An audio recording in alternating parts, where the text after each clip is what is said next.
Imagina só, quebrar, perder tudo. Agora, e se isso acontecesse 6 vezes? Pois é, essa é a história incrível de um empreendedor que não só sobreviveu a 6 falências, mas tirou lições valiosíssimas de cada uma delas. Hoje, a gente vai mergulhar nesses aprendizados e ver como eles podem mudar a nossa própria forma de encarar o fracasso. 6. Esse é o número.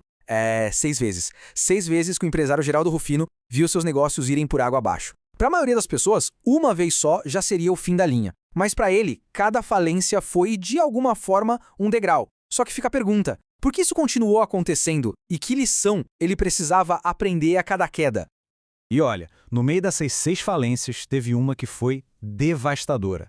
A gente está falando de 16 milhões de dólares. Pensa só nesse valor. Foi o que ele perdeu de uma vez só.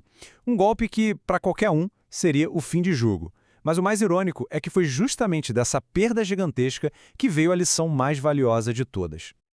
Então a grande questão é essa, né? O que uma pessoa aprende ao perder tudo, de novo e de novo? Que tipo de remédios, e é assim que o próprio Rufino gosta de chamar, dá para extrair de experiências tão amargas? Bom, é exatamente isso que a gente vai desvendar agora. Ok, vamos para a primeira grande lição, que veio lá das primeiras falências dele. O problema todo começou com um erro bem clássico, sabe? Ele estava simplesmente colocando as prioridades na ordem errada. E aqui a gente vê um resumo perfeito do que aconteceu na segunda e terceira falência. De um lado, estava aquele impulso, sabe, de querer resolver o problema de todo mundo primeiro. Ele tentou salvar até o próprio pai. Do outro lado, o princípio que ele acabou ignorando, que era fortalecer a própria casa primeiro. Basicamente, ele quis ser o herói dos outros e esqueceu de ser a base do próprio negócio. E foi aí que ele chegou no primeiro grande remédio dele, a tal da regra da máscara de oxigênio. É uma metáfora sensacional, né? Pensa num avião em emergência. A instrução é sempre colocar a sua máscara primeiro, para só depois poder ajudar quem está do lado. E a lógica é a mesma aqui. Se cuidar primeiro não é egoísmo, é condição básica para conseguir ajudar os outros de verdade.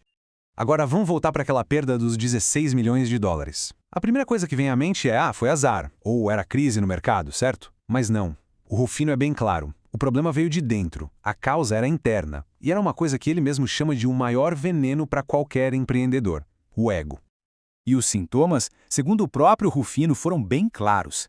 Primeiro, ele começou a se achar a última bolacha do pacote. Depois, veio aquela expansão com o olho grande, sabe? Saindo comprando tudo o que via pela frente. Claro, isso gerou dívidas enormes, mas o pior sintoma de todos foi outro. Ele simplesmente parou de ouvir. Ele mesmo diz que ficou surdo e arrogante, e acabou ignorando os avisos da equipe, a única que talvez pudesse ter evitado o desastre. Então a palavra-chave aqui é vaidade. E para o Rufino não se trata de simples orgulho não, é aquele ponto de virada, sabe? O momento exato em que a audácia, que é uma coisa boa, vira imprudência, vira arrogância. É aquela linha bem fininha que, quando a gente cruza, transforma um líder corajoso num líder, arrogante e totalmente vulnerável. Ok, se a vaidade é o veneno, qual é o antídoto?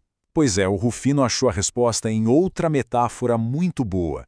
Uma metáfora que tem tudo a ver com humildade e, mais importante ainda, com responsabilidade.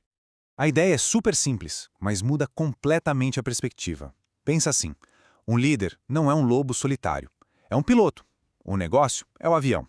E os passageiros? Bom, os passageiros são a família, a equipe, os amigos, todo mundo que está confiando naquele voo. De repente, o peso da responsabilidade fica imenso, né? Então, como é que um piloto escuta a torre de controle? O processo, segundo ele, tem 3 passos. Primeiro, identificar quem é a sua torre, ou seja, quem são as pessoas de confiança ao seu redor. Segundo, praticar a humildade, é ouvir de verdade o que eles dizem porque eles estão em terra, vendo coisas que quem está lá no alto, pilotando, não consegue ver. E por último, o mais importante de tudo, lembrar sempre dos passageiros. E essa frase dele resume tudo de forma brilhante. A liderança não é sobre uma pessoa só. Cada decisão acaba afetando um monte de gente, um ecossistema inteiro. A responsabilidade, no fim das contas, é compartilhada, mesmo que a decisão final seja de uma pessoa só. E tudo isso nos leva à filosofia final, a ideia que amarra todas essas experiências. O Rufino consegue resumir tudo o que ele aprendeu em um conceito bem poderoso sobre a natureza do erro. A questão, então, nunca foi fracassar. O fracasso, o erro, faz parte do jogo. É quase como um pedágio que se paga para aprender. O problema de verdade, a falha real, é ficar insistindo no mesmo erro. E aqui está a lição final, dita da forma mais direta possível. É entender que o erro já foi, ficou para trás, está no retrovisor. O que importa é não carregar ele para o futuro. É aprender a lição para que a próxima decisão seja, bom, um pouco melhor, um pouco mais sábia. E isso tudo deixa a gente com uma reflexão, né?